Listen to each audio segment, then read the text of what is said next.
अरे क्या आंधी तूफान भूकंप क्या हुआ रे? तनी दूरे से कहीं बम बन रहेगा तो? हाँ भाई चबूतरा पंडित जी। चबूतरा देखे में लगा था कबूतरा रे। हमर मैया बोलावती है। तोहर मैया हमरा काहेला रे? हमर बाबूजी दुनिया से चले गए। आहा ए जजमान सुनी ना, कहाँ उतना दूरी गांव में जाब, सब तो भगवाने का धरती है। ए जाब श्राद्ध करा ल। तोहर बाबूजी कहीं भी हो ये स्वर्ग या नरक में तो आत्मा के शांति मिलिए जाई। आवो जजमान बैठो बैठो बैठो।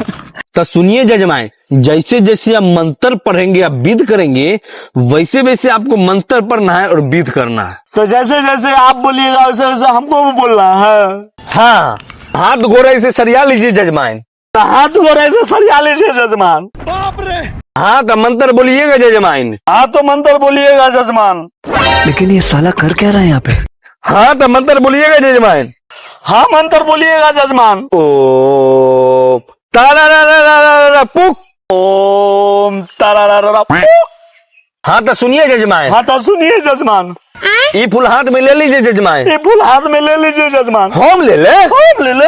अरे जजमान आपके पिताजी न मरे हैं, आप न श्राद्ध कराने आए हैं।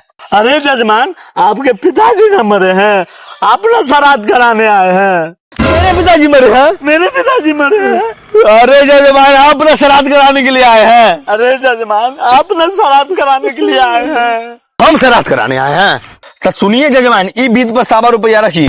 तो सुनिए जजमान, ई बीत पर 100 रुपया रखिए।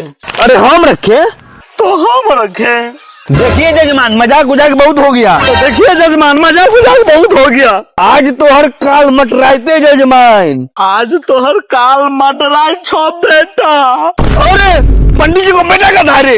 नहीं अरे नहीं। कैसन जजमान से पाला पड़ा गया, पंडित जी का श्राद्ध करा के चल गया।